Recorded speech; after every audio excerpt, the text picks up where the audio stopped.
I will bring fire to thee, Euripides, Andromache.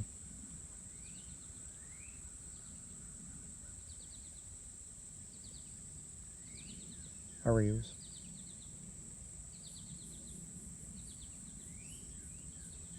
Why do you call me Eiros? Charmion. So henceforth will you always be called. You must forget too my earthly name and speak to me as Charmion. Eiros. This is indeed no dream. Charmion. Dreams are with us no more, but of these mysteries anon. I rejoice to see you, looking lifelike and rational. The film of the shadow has already passed off your eyes. Be of heart and fear nothing. Your allotted days of stupor have expired, and tomorrow I will myself induct you into the full joys and wonders of your novel existence. Eiros. True, I feel no stupor. None at all. The wild sickness and the terrible darkness have left me, and I hear no longer that mad, rushing, horrible sound. Like the, quote-unquote, voice of many waters. Yet my senses are bewildered, Charmion, with the keenness of the perception of the new. Charmion. A few days will remove all this, but I fully understand you and feel for you. It is now 10 earthly years since I underwent what you undergo, yet the remembrance of it hangs by me still. You have now suffered all of pain, however, which you will suffer in Aden. Eiros. In Aden. Charmion. In Aden. Eiros. Oh God. Pity me, Charmion. I am overburdened with the majesty of all things, of the unknown now known,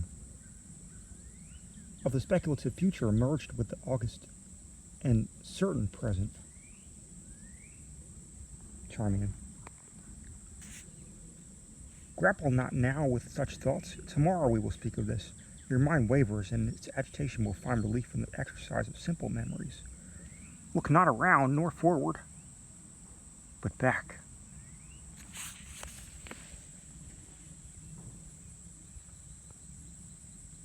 I am burning with anxiety to hear the details of that stupendous event which threw you among us.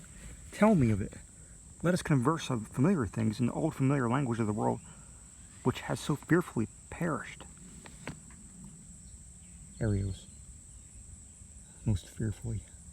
Fearfully, this is indeed no dream. Charmion. Of dreams are no more. Was I much mourned, my Eiros? Eiros. Mourned, Charmion? Oh, deeply. To the last hour of all, there hung a cloud of intense gloom and devout sorrow over your household. Charmion. And that last hour, speak of it.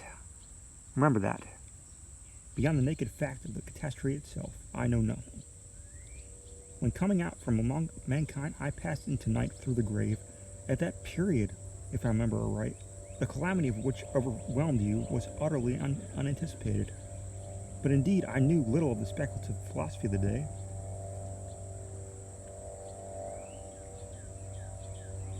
Eiros. The individual calamity was, as you say, entirely unanticipated, but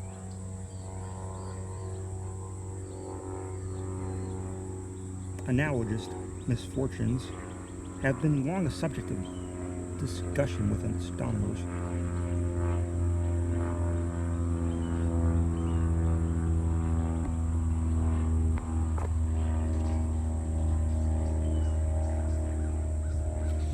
I need scarce tell you, my friend, that even when you left us, men had agreed to understand those passages in the most holy writings which speak of the final destruction of all things by fire, as having reference to the orb of the earth alone.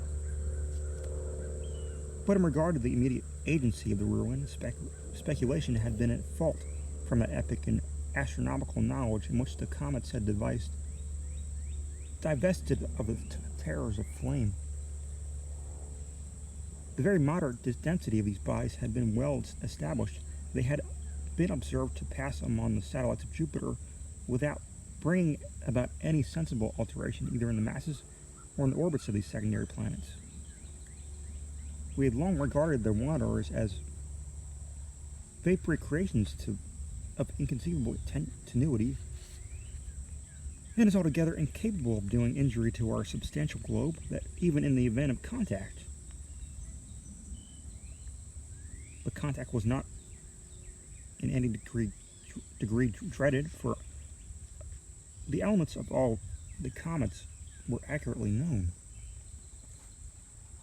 That among them we should look for the agency of the threatened fiery destruction had been for many years considered an inadmissible idea.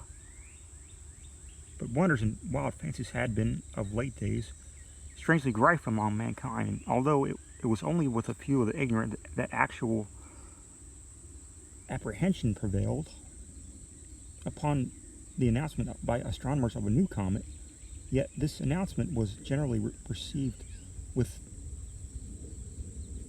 I know not what of agitation and mistrust. The elements of the strange orb were immediately calculated, and it was at once conceded by all observers that its path at perihelion would bring it into very close proximity with the Earth. There were 2 or 3 astronomers of secondary note who resolutely maintained that a contact was inevitable. I cannot very well express to you the effect of this intelligence upon the people. For a few short days they would not believe that an assertion which their intellect, so long employed among worldly considerations, could not in any manner grasp. But the truth of a vitally important fact makes soon its way into the understanding of even the most stolid. Finally, all men saw that astronomical knowledge lied not.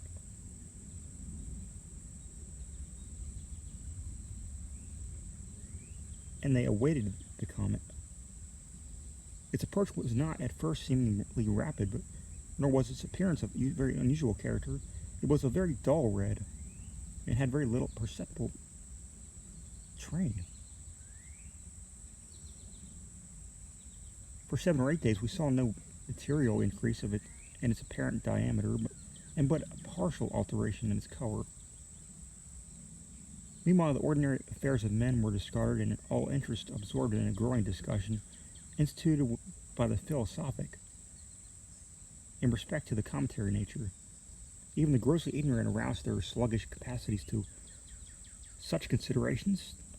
The learned now gave their intellect, their soul, to know such points as the allaying of fear, or to the sustenance of loved theory. They sought, they panted for right views. They groaned for perfected knowledge. Truth arose in the purity of her strength and exceeding majesty, and the wise bowed down and adored. That material injury to our globe or to its inhabitants would result from the apprehended contact was an opinion which hourly lost ground upon the wise, and the wise were now freely permitted to rule the reason and the fancy of the crowd. It was demonstrated that the density of the comet's nucleus was far less than that of our rarest gas, and the harmless patches of a similar visitor among the satellites of Jupiter was a point strongly insisted upon, and which served greatly to allay terror.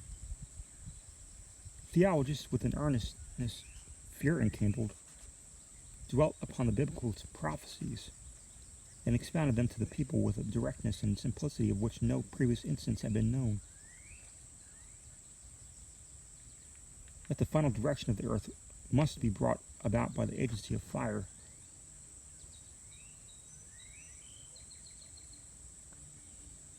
was urged with a spirit that enforced everywhere conviction, and that the comets were of no fiery nature, as all men now knew, was a truth which relieved all, in a great measure, from the apprehension of the great calamity foretold. It is all, in a great measure, from the apprehension of the great calamity.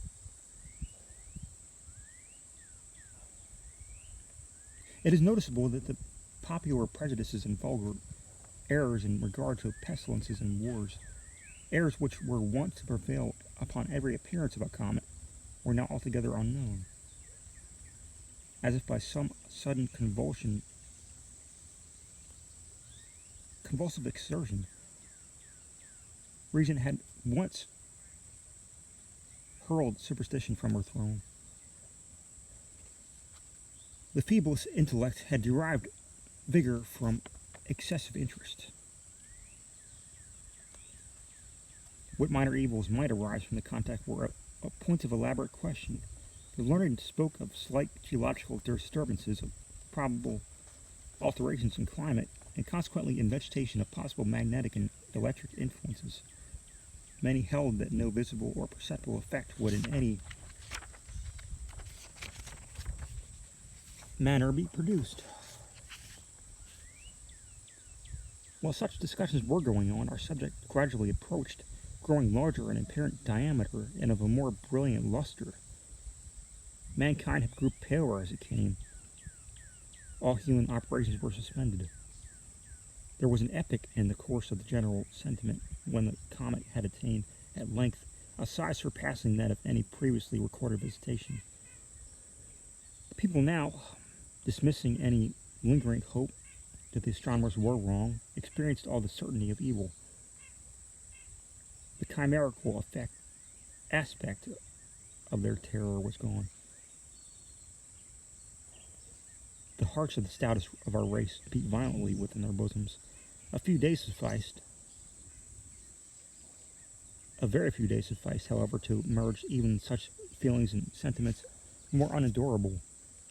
We can no longer apply to the strange orb any accustomed thoughts. Its historical attributes had disappeared. It oppressed us with a hideous novelty of emotion. We saw it not as an astronomical phenomenon within the heavens, but as an incubus upon our hearts and a shadow upon our brains. It had taken with inconceivable rapidity the character of a gigantic mantle of rare flame, extending from horizon to horizon. Yet a day and the men breathed with greater freedom. It was clear that we were already within the influence of the comet, yet we lived. We even felt an unusual elasticity of frame and a vivacity of mind. The exceeding tenuity of the object of our dread was apparent, for all heavenly objects were plainly visible through it. Meantime, our vegetation had perceptibly altered, and we gained faith from this predicted circumstance in the foresight of the wise. A wild luxuriance of foliage, utterly unknown before, burst out upon every vegetable thing.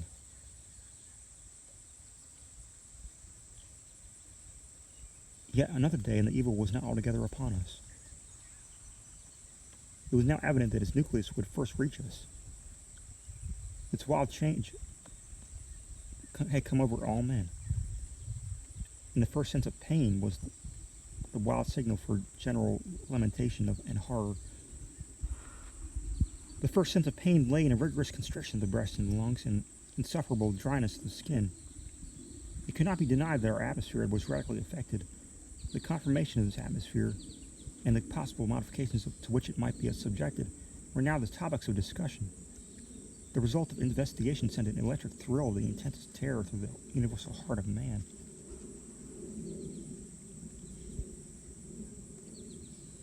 It had been long known that the air which encircled us was of a compound of oxygen and nitrogen gases, in the proportion of 21 measures of oxygen and 79 of nitrogen every 100 of the atmosphere. Oxygen, which was the principle of combustion and the vehicle of heat, was absolutely necessary in the support of animal life and was the most powerful and energetic agent in nature.